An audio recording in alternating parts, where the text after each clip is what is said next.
this week, we're going to talk about somewhere on the lines of like living your own life. Right. You know, a lot of times, probably, I say before you're born. So if your parents literally thought about having you as a kid, more than likely before you're born, they have some sort of idea on the route that they want you to take. That's you know what I mean?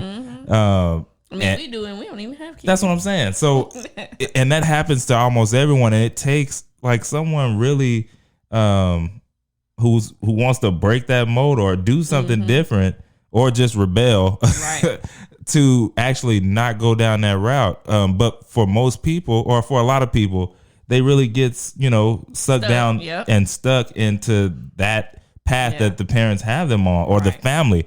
I remember hearing about this lady who her whole family was in the medical field. Like she had no idea or recollection on any kind of job or any what do you call it? Area. Any other field. Yeah, any other field to go down other than the medical field. Like doctors, nurses. That was it. So that's all she knew. And it took someone else to come in and be like, there's other things out. You know what I mean?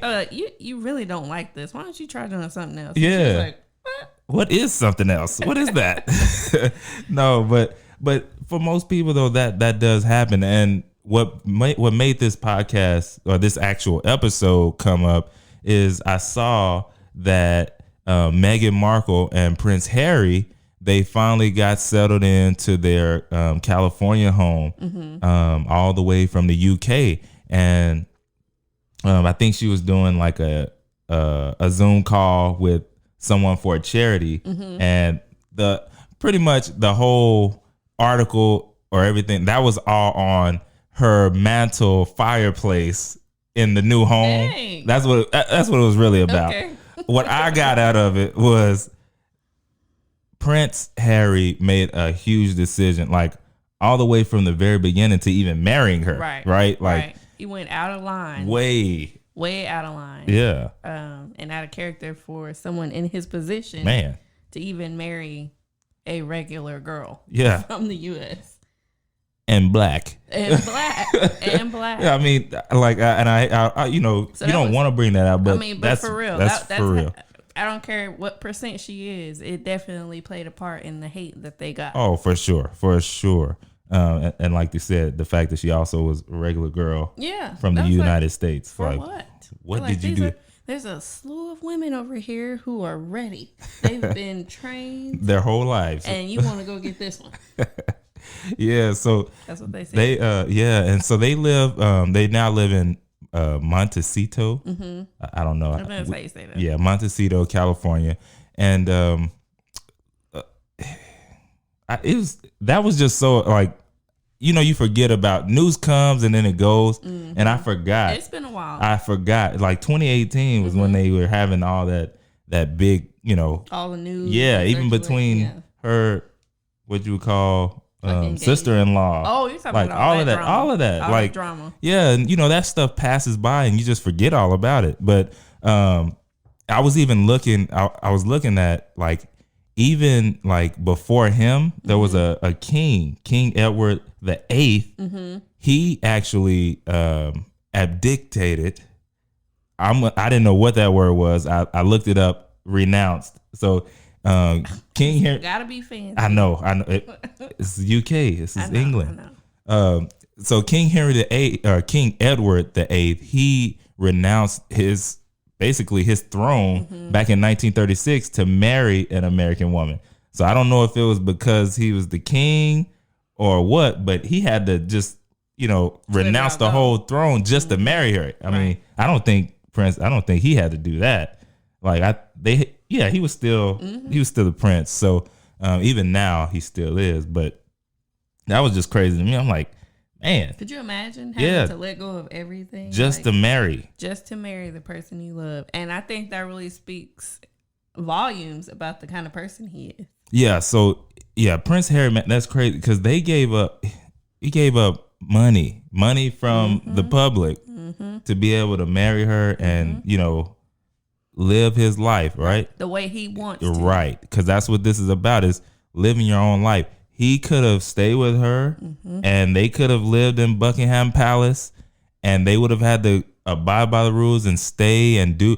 But he had his own vision for his life, including marrying her and then ultimately leaving, you know. And when you have a vision for your life, sometimes you got to break that mold. That's right. You got to go against the grain. Yeah. Because, I mean, I don't want to live my life in such a way. And I know that he's probably been groomed from a child on up to do things a certain way. But I could imagine, like, he didn't have a choice. No. And so the moment that he probably got the chance, he was probably like, you know what? This is the woman I want to be with. I want to have a family with her. And if y'all are telling me that I can't do, you know, this one part of my life, this one way, love this person, then I'm out. I'm out. And I applaud them for even staying through it for as long as they did, because I wouldn't have been able to do it, man. Because it was like so much talk even up until the time they got married. Yeah, like from their engagement to their marriage, it was just like one thing after another. Is it really that serious for other people? I know it. When you don't have your own business, it's just better to get in somebody else's. Like. Right. Man, I don't got nothing going on here. Let me meddle in their stuff. But yeah, that's why I applaud them for like going against the grain, because it's your life. Yes, it really is your life, and there are so many other people who can live the life that he was supposed to live. So I guess he just was like, you know what? I don't like to see my wife. I'm pretty sure she probably cries and complains behind the scenes. Yeah, behind the scenes. Nobody wants to, know that their family and the public are putting someone that they love through some heartache. Right. So go against the grain, y'all. As long as it is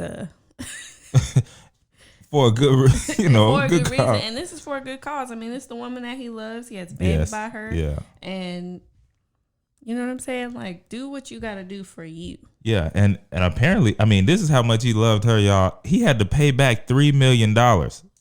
Like they had to pay back $3 million because they, I guess, made renovations to the property that they lived on, and of course, that comes out of taxpayers' money. And so the I guess I will go ahead and say it, the contract that they constructed with the Queen.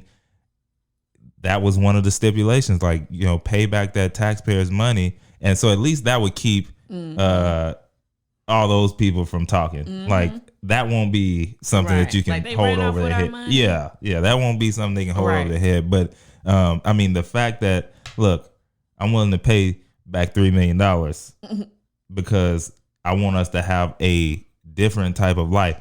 And I was thinking back because I forgot that his mom was Princess Diana. Like, I forgot that. She was. And I wasn't old enough to know, like, all the stuff that she did to go against the grain. You know what I mean? But I remember hearing different stuff throughout the years. And I mean, the only thing I really remember, I feel like they always used to say she had that street style. She had style. Like, she could switch it up. Yeah. But, even still, like, just knowing that was her son, I'm like, it makes sense. Yeah, it does. Sense. It does. But sometimes you get that urge, like, look, I gotta go my own route and take that chance. Like, I gotta take the chance to see if this thing that's urgent on the inside of me is worth it. Right.